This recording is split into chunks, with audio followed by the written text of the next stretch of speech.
lahat. Si Jesu Kristo'y nabuhay na naig sa kamatayan. Alleluia, Alleluia. Panginoon ang naghirang sa tinubos niyang bayan. Nagpupuring mga hinirang, masayang nagdiriwang. Maglalak tayong lahat, si Jesu Kristo'y nabuhay na naig sa kamatayan. Alleluia, Alleluia. Sa ngala ng Ama at ng Anak at ng Espiritu Santo, Amen. sumainyo ang Panginoon. At sumaiyo rin. Mga kapatid, sa sandali ng katahimikan, ating isipin at aminin ang ating mga nagawang kasalanan. Ihingi ng tawad ang mga ito upang tayo'y maging marapat gumanap sa banal na pagdiriwang. Tayo pong lahat, inaamin ko sa makapangyarihang Diyos At sa inyo, mga kapatid, nalubha akong nagkasala sa isip, sa salita, sa gawa, at sa aking pagkukulang. Kaya'y sinasamo ko sa mahal na Birheng Maria, sa lahat ng mga anghel at mga banal, at sa inyo, mga kapatid, na ako'y ipanalangin sa Panginoong ating Diyos. Kaawaan tayo ng makapangyarihang Diyos, patawarin tayo sa ating mga kasalanan, at patnubayan tayo sa buhay na walang hanggan. Amen. Panginoon, kaawaan mo kami. Panginoon, kaawaan mo kami. Kristo, kaawaan mo kami. Kristo, kaawaan mo kami. Panginoon, kaawaan mo kami. Panginoon, kaawaan mo kami. Manalangin tayo. Ama naming makapangyarihan, sa pagdiriwang namin taon-taon sa pagkabuhay, bilang pag-alala sa tinanggap naming pag-asa't dangal, maawain mong ipagkaloob na aming mapakinabangan ang ginugunita namin ng may pananampalataya at pagmamahal sa pamamagitan ni Hesukristo kasama ng Espiritu Santo magpa sa walang hanggan. Amen. Magsiupo muna ang lahat. Pagbasa mula sa mga gawa ng mga apostol. Noong mga araw na iyon, inggit na inggit ang pinakapunong saserdote at ang mga kasamahan niya nakaanib ng sekta ng mga Sudaseyo, kaya't kumilos sila. Dinakip nila ang mga apostol at ibinilanggo. Ngunit kinagabihay binuksan ng anghel ng Panginoon ang bilangguan at inilabas ang mga apostol. Sinabi nito sa kanila, "Pumaroon kayo sa templo at mangaral tungkol sa bagong pamumuhay na ito." Sumunod naman ang mga apostol. Kaya't nang magbubukang liwayway, pumasok sila sa templo at nagturo. Nang dumating ang pinakapunong saserdote at mga kasama niya, tinawag nila ang lahat ng matatanda ng Israel sa pulong ng buong Sanhedrin. Ipinakuha nila sa bilangguan ang mga apostol. Ngunit pagdating doon ng mga bantay, wala na ang mga iyon, kaya't nagbalik sila sa Sanhedrin at ganito ang ulat. Nakita po namin na nakasusing mabuti ang bilangguan at nakatayo ang mga bantay. Ngunit nang buksan namin, wala kaming nakitang tao sa loob. Nabahala ang mga punong saserdote at ang mga kapitan ng mga bantay sa templo nang marinig ito. At di nila maubos maisip kung ano ang nangyari sa mga apostol. Ngunit may dumating at nagbalita sa kanila, "Ang mga lalaking ikinulong ninyo ay naroon sa templo at nagtuturo sa mga tao." Kaya't ang kapitan ay pumunta sa templo. kasama ang kanyang mga tauhan. Isinama nila ang mga apostol, ngunit hindi gumamit ng dahas dahil sa pangambang sila'y batuhin ng mga tao. Ang salita ng Diyos. Salamat sa Diyos. Dukhang sa Diyos tumatawag ay kanyang inililigtas. Dukhang sa Diyos tumatawag ay kanyang inililigtas. Panginooy aking laging pupurihin, sa pasasalamat di ako titigil. Aking pupurihin kanyang mga gawa. Kayong naaapi, makinig, matuwa. Dukhang sa Diyos tumatawag ay kanyang inililigtas. Ang pagkadakilan niya ay ihayag. Ang ngalan niya ay purihin ng lahat. Ang aking dalangin dininig ng Diyos. Nawala sa akin ang lahat kong takot. Dukhang sa Diyos tumatawag ay kanyang inililigtas. Nagalak ang aping umasa sa Kanya, pagkat di nabigo ang pag-asa nila. Tumatawag sa Diyos ang mga walang pag-asa. Sila'y iniligtas sa hirap at dusa. Dukhang sa Diyos tumatawag ay kanyang inililigtas. Anghel yaong bantay sa may takot sa Diyos, sa mga panganib sila'y kinukupkup. Ang galing ng Panginoong hanaping masikap, yaong magtiwala sa Kanya't naligtas, ay maituturing na taong mapalad. Dukhang sa Diyos tumatawag ay kanyang inililigtas. Tumayo po ang lahat.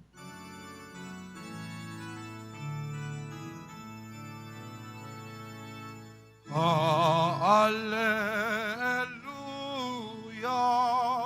alleluia,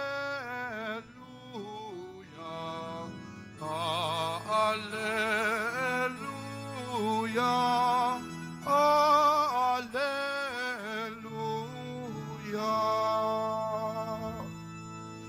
Kay laki ng pagmamahal ng Diyos sa salibutan, kaya't anak na'y binigay. Alleluia, alleluia, alleluia,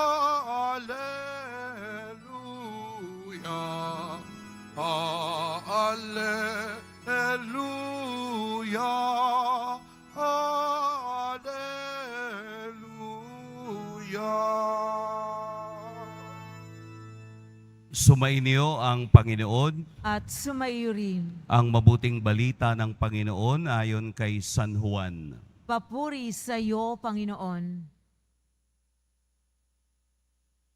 Gayon na lamang ang pag-ibig ng Diyos sa sanlibutan.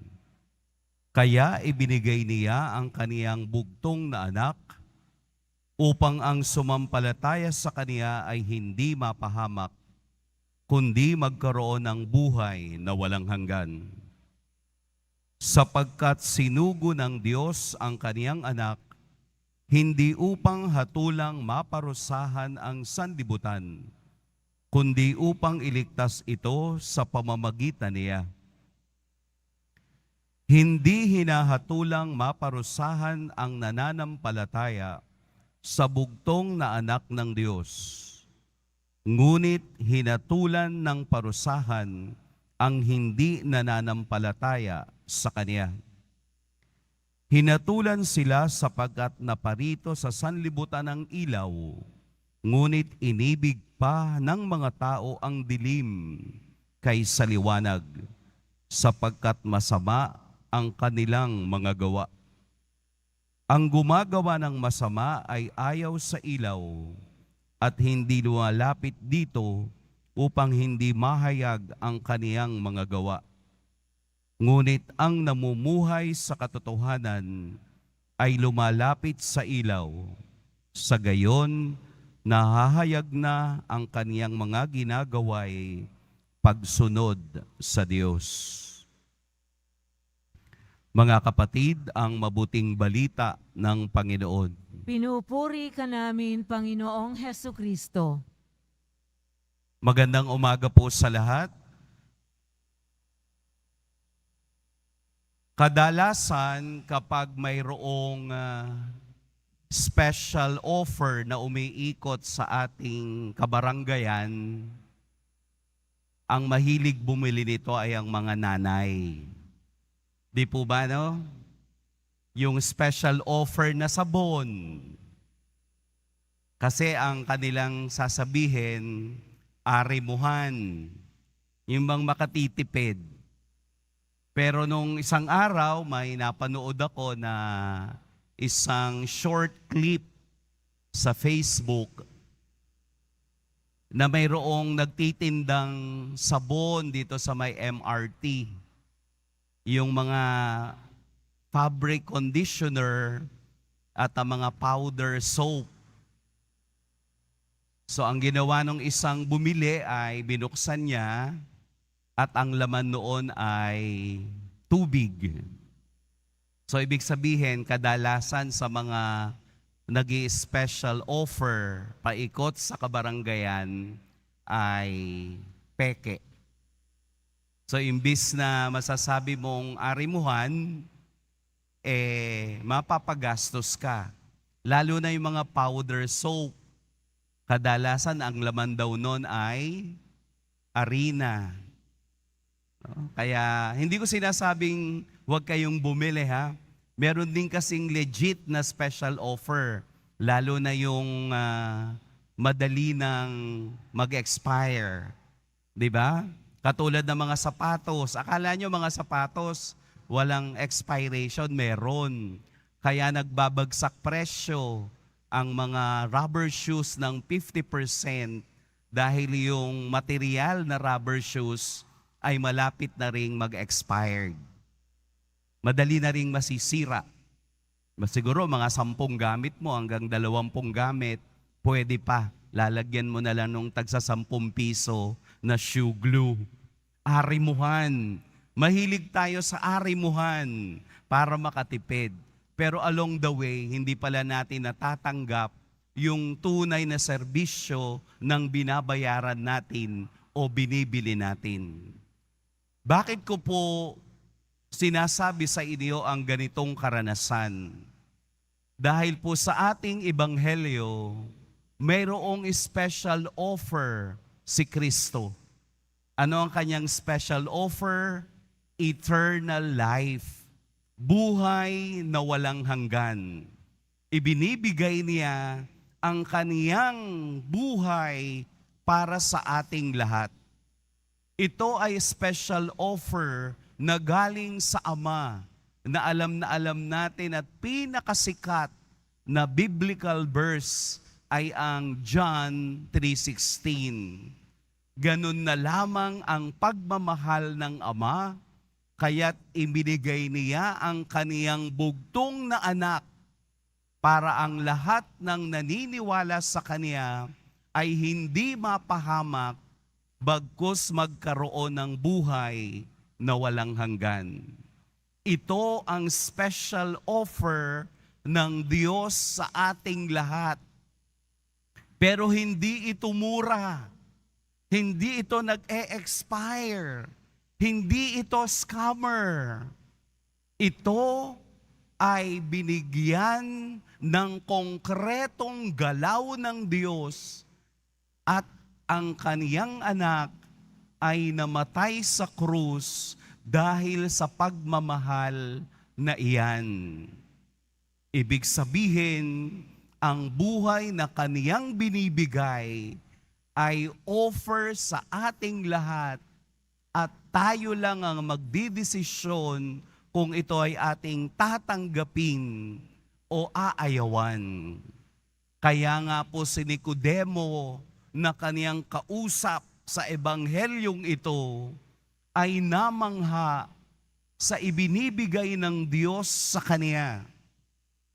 Narinig natin sa ebanghelyo na ang mga taong naniniwala sa Diyos ay naniniwala sa liwanag. sapagkat si Jesus ang liwanag na nagdadala sa atin sa kaniyang kaharian upang hindi tayo manatili sa kadiliman. Alam ba ninyo na ang background ng ating ebanghelyo at pag-uusap nila ni Nicodemo ay gabi? Gabi ito, nagtatago si Nicodemo sa kaniyang mga kasamahan. Bakit? Kasi si Nicodemo ay isang Pariseo.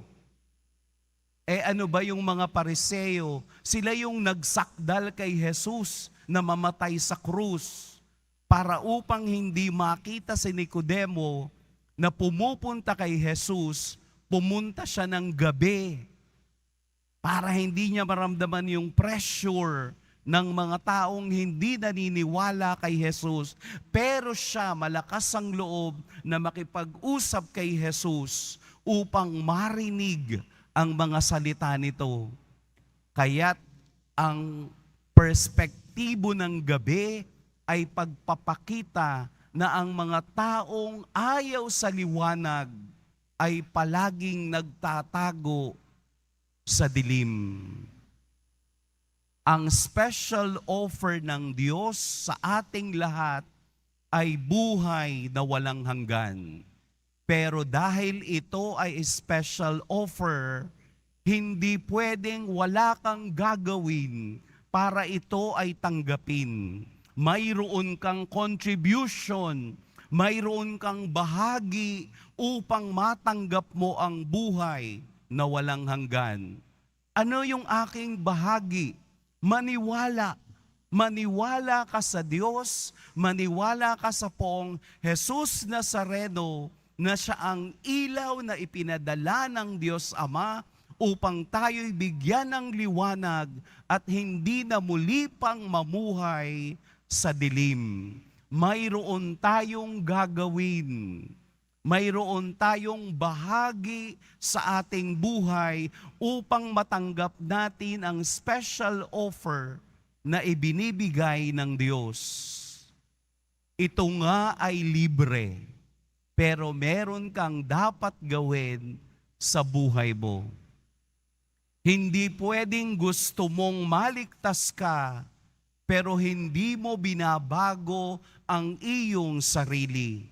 Hindi mo matatanggap ang special offer na ito. Gusto mo sa pagkamatay mo ay makasama ka ng Diyos sa kaharian, sa kaniyang kaharian, pero ngayon pa lang ayaw mo nang baguhin ang iyong ginagawa. Sinungaling ka pa rin, scammer ka pa rin, magnanakaw ka pa rin, tsismosa ka pa rin, manloloko ka pa rin. Lahat na lang ng kasamaan, ginagawa mo, pero umaasa ka sa buhay na walang hanggan. Hindi po pwede.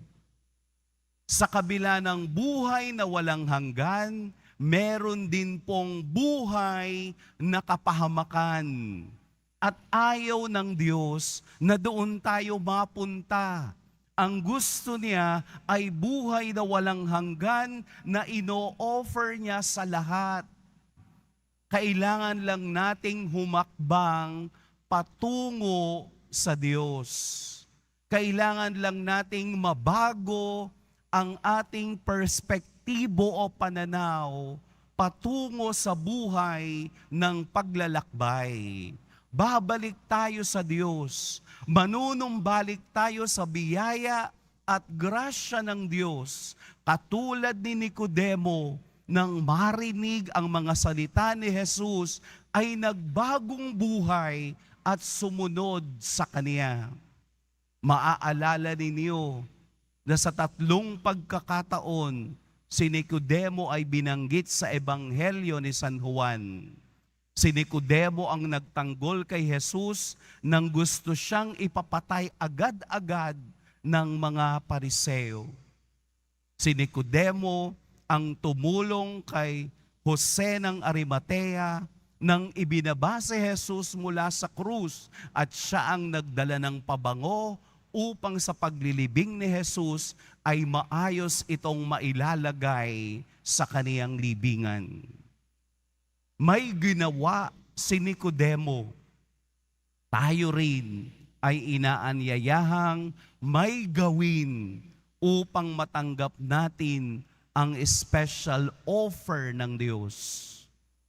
Kung ang ibinibigay ng Diyos ay buhay na walang hanggan, sino pa ang aayaw? Sino pa ang hindi tatanggap ng kaniyang buhay na ibinibigay sa ating lahat? Ito ang buod, ito ang kabuuan ng mensahe ng Ebanghelyo ni San Juan, na ang pag-ibig ng Diyos ang magpapabago sa ating lahat upang tayo ay mapunta at makasama sa kaniyang kaharian. May gagawin po tayo, may gagawin ako upang ako'y makasama niya at matanggap ko ang buhay na walang hanggan.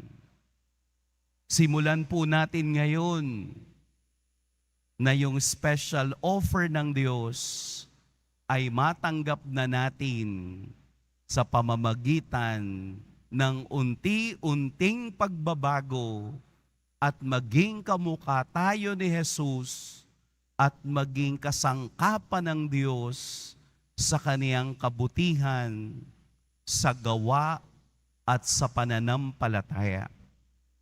Pagpalain tayo ng poong may kapal.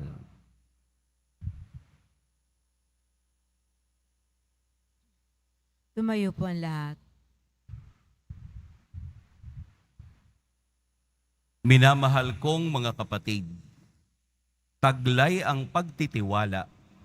Ilapit natin ang ating mga alalahanin sa Diyos Ama na labis na nagmamahal sa mundo, kaya't ibinigay ang kaniyang bugtong na anak upang hindi na mawala ang mga naniniwala sa Kaniya, bagkus ay magkaroon ng buhay na walang hanggan. Sa ngalan ni Jesus, basbasan mo kami. Sa ngalan ni Jesus, basbasan mo kami.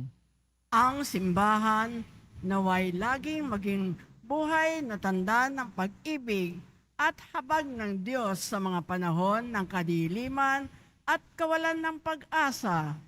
Manalangin tayo. Sa ngalan ni Jesus, basbasan mo kami. Sa ating pamumuhay, naway maipadaman natin sa kapwa ang pag-ibig ng Diyos sa pamamagitan ng ating mga ginagawa. Manalangin tayo. Sa ngalan ni Jesus, basbasan mo kami. Ang pag-ibig ng Diyos naway maghatid ng kapayapaan sa ating mga puso at pagkakasundo ng lahat. Manalangin tayo. Sa ngalan ni Jesus, basbasan mo kami. Ang mga may sakit at mga nagdurusa, naway makaunawa na mahal sila ng Diyos sa pamamagitan ng pangangalaga ay pagalingan ng kanilang pamilya at mga kaibigan. Manalangin tayo. Sa ngalan ni Jesus, basbasan mo kami.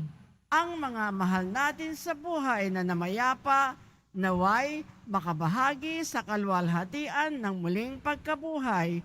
Manalangin tayo. Sa ngalan ni Jesus, basbasan mo kami.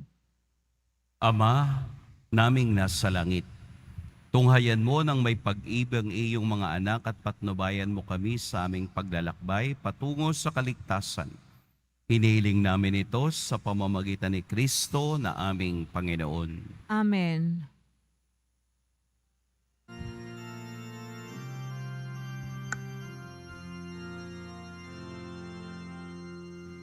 Tanggapin mo, O Panginoon, ang alay ng bayang nagdiriwang.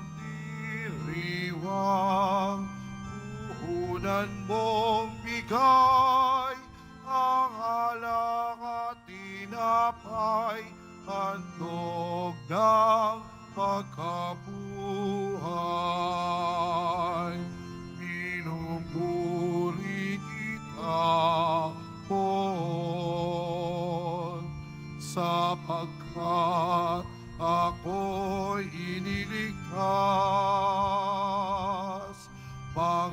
magnanakaw ay di makuhang matuwa mula sa libingan.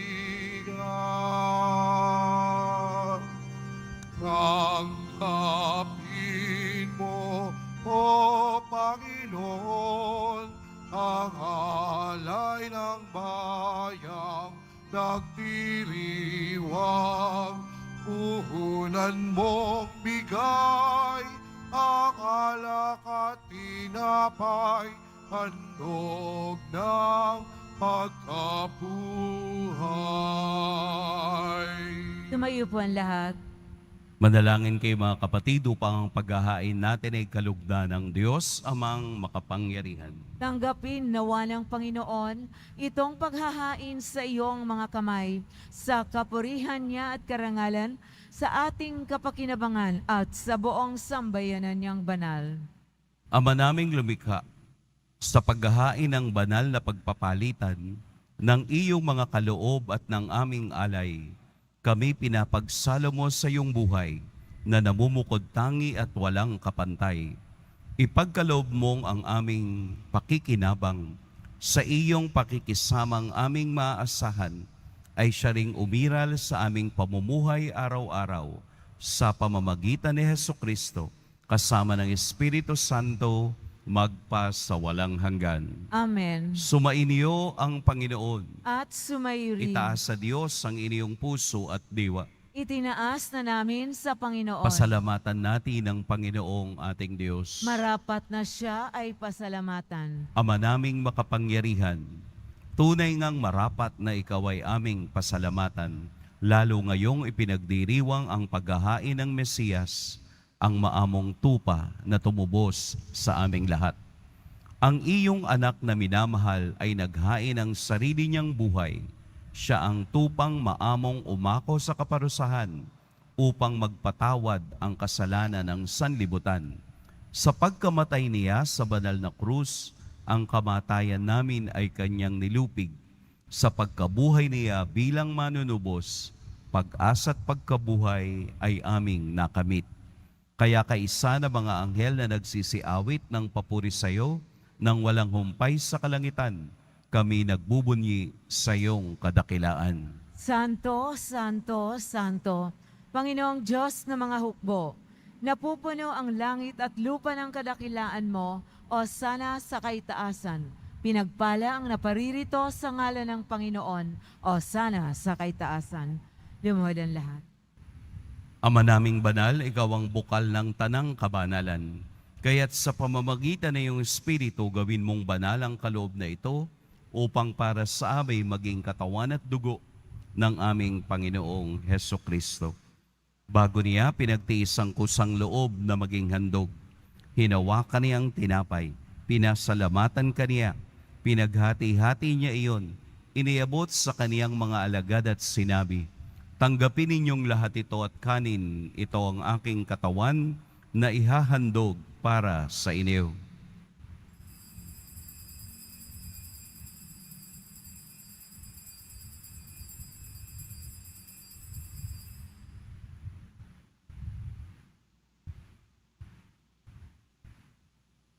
Gayun din naman noong matapos ang hapunan, hinawakan niya ang kalis, muli kaniyang pinasalamatan.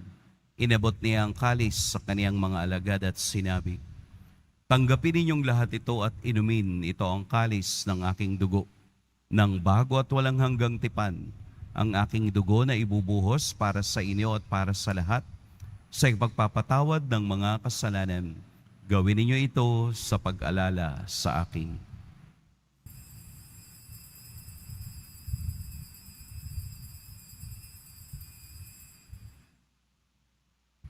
Tumayo po ang lahat. Ipagbunyi natin ang misteryo ng pananampalataya. Si Kristo ay namatay, si Kristo ay nabuhay, si Kristo ay babalik sa wakas ng panahon. Ama, ginagawa namin ngayon ang pag-alala sa pagkamatay at muling pagkabuhay ng iyong anak. Kaya't iniaalay namin sa iyo ang tinapay na nagbibigay buhay at ang kalis na nagkakaloob ng kaligtasan. Kami nagpapasalamat dahil kami iyong minarapat na tumayo sa harap mo para maglingkod sa iyo. Isinasamo namin kaming magsasalo-salo sa katawan at dugo ni Kristo ay mabuklod sa pagkakaisa sa pamamagitan ng Espiritu Santo. Ama, lingapin mo ang iyong simbahang laganap sa buong daigdig. Puspusin mo kami sa pag-ibig kaysa ni Francisco na aming Papa at ni Jose na aming Obispo at ng Tanang Kaparian. Alalahanin mo rin ang mga kapatid naming nahimlay nang may pag-asang sila'y muling mabubuhay, gayon din ang lahat ng mga pumanaw.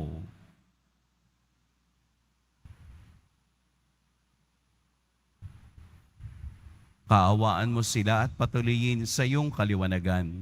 Kaawaan mo at pagintapating kaming lahat na makasalo sa iyong buhay na walang wakas. Kaisa ng mahal na Birheng Maria na ina ng Diyos, ng kabiyak ng puso niyang si San Jose, kaisa ng mga apostol ni San Juan Bautista, at ng lahat ng mga banal na namuhay dito sa daigdig ng kalugod-lugod sa iyo, maipagdiwang nawa namin ang pagpupuri sa ikararangal mo sa pamamagitan ng iyong anak na aming Panginoong Hesukristo. Sa pamamagitan ni Kristo, kasama niya at sa Kaniya, ang lahat ng parangal at papuri sa iyo, Diyos, Amang makapangyarihan, kasama ng Espiritu Santo, magpa sa walang hanggan. Amen. Amen, amen, amen.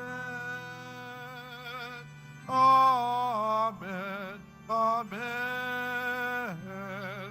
Amen, amen. Sa tagubilin ng nakagagaling na utos at sa turo ni Jesus na Panginoon natin at Diyos, ipahayag natin ng lakas loob. Ama namin, Sumasalangit ka, sambahin ang ngalan mo, mapasa amin ang kaharian mo, sundin ang loob mo dito sa lupa para nang sa langit. Bigyan mo kami ngayon ng aming kakanin sa araw-araw at patawarin mo kami sa aming mga sala para ng pagpapatawad namin sa nagkakasala sa amin at huwag mo kaming ipahintulot sa tukso at ihadya mo kami sa lahat ng masama. hinihiling namin kami iadya sa lahat ng masama, pagkalooban ng kapayapaan araw-araw, iligtas sa kasalanan at ilayo sa lahat ng kapahamakan, samantalang aming pinananabikan ang dakilang araw ng pagpapahayag ng tagapagligtas naming si Hesukristo. Sapagkat iyo ang kaharian at ang kapangyarihan at ang kapurihan magpakailanman. Amen. Panginoong Hesukristo, sinabi mo sa iyong mga apostol, kapayapaan ang iniiwan ko sa inyo, ang aking kapayapaan ang ibinibigay ko sa inyo. Tunghayan mo ang aming pananampalataya at huwag ang aming pagkakasala.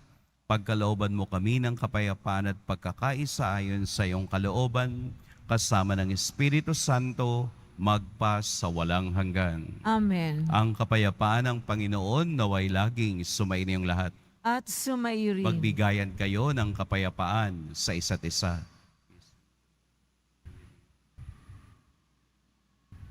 Kordero ng Diyos na nag-aalis ng mga kasalanan ng sanlibutan, maawa ka sa amin. Kordero ng Diyos na nag-aalis ng mga kasalanan ng sanlibutan, maawa ka sa amin. Kordero ng Diyos na nag-aalis ng mga kasalanan ng sanlibutan, ipagkaloob mo sa amin ang kapayapaan. Narito si Jesus ang ating pag-ibig at ang ating kaligtasan. Ito ang kordero ng Diyos. Ito ang nag-aalis sa mga kasalanan ng sanlibutan. Mapapalad ang inaanyayahan sa kaniyang piging. Panginoon, hindi ako karapat-dapat na magpatuloy sa iyo, ngunit sa isang salita mo lamang ay gagaling na ako.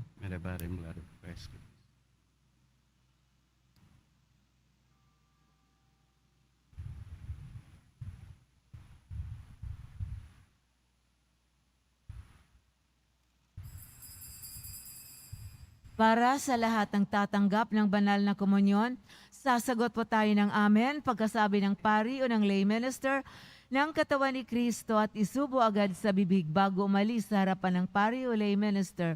Sumunod po tayo.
Manalangin tayo.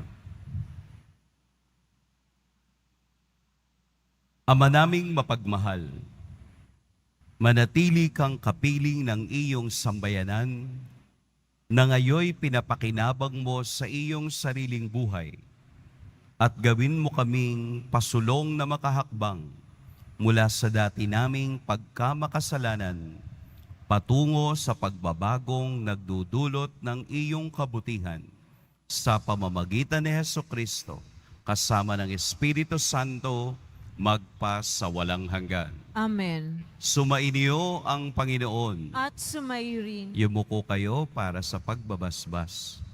Mahal na poong Jesus Nazareno, inihayag mo sa pamamagitan ng krus ang walang maliw na pag-ibig ng Diyos sa sangkatauhan. Pakinggan mo po ang kahilingan ng iyong angkan na nagsusumamo sa iyo. Makamtanawa nila ang iyong katugunan at tanggapin ang kasagutan na may utang na loob na tinatanaw. Basbasan din po ninyo ang mga daladala nilang mga imahen at dasalan. Sa pamamagitan ng bendisyon na ito, naway maalala nila ang mga pangako nila noon sa biniyag, na ikaw ang kanilang iibigin at paglilingkuran bilang Panginoon magpa sa walang hanggan. Amen. At pagpalain kayo ng makapangyarihan at mapagmahal na Diyos, ang Ama at Anak at Espiritu Santo. Amen. Tapos na ang ating pagdiriwang, humayo kayong taglayang kapayapaan ng poong Jesus Nazareno. Salamat sa Diyos.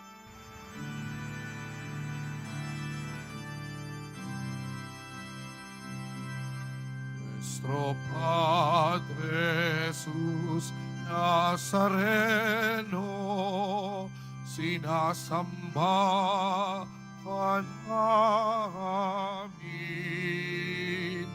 pinipinto ka namin, aral mo ang aming buhay at kaligtasan. Nuestro Padre Jesús Nazareno, iligtas mo kami sa kasalanan. Ang krus mong kinamatayan ay sagisag ng aming kaligtasan. Nuestro Padre Jesús Nazareno, dinarangal ka namin. Nuestro Padre Jesús Nazareno, nilulwalhati ka namin. Nuestro Padre Jesús Nazareno, dinarangal ka namin. Nuestro Padre Jesús Nazareno, pinulwalhati kanta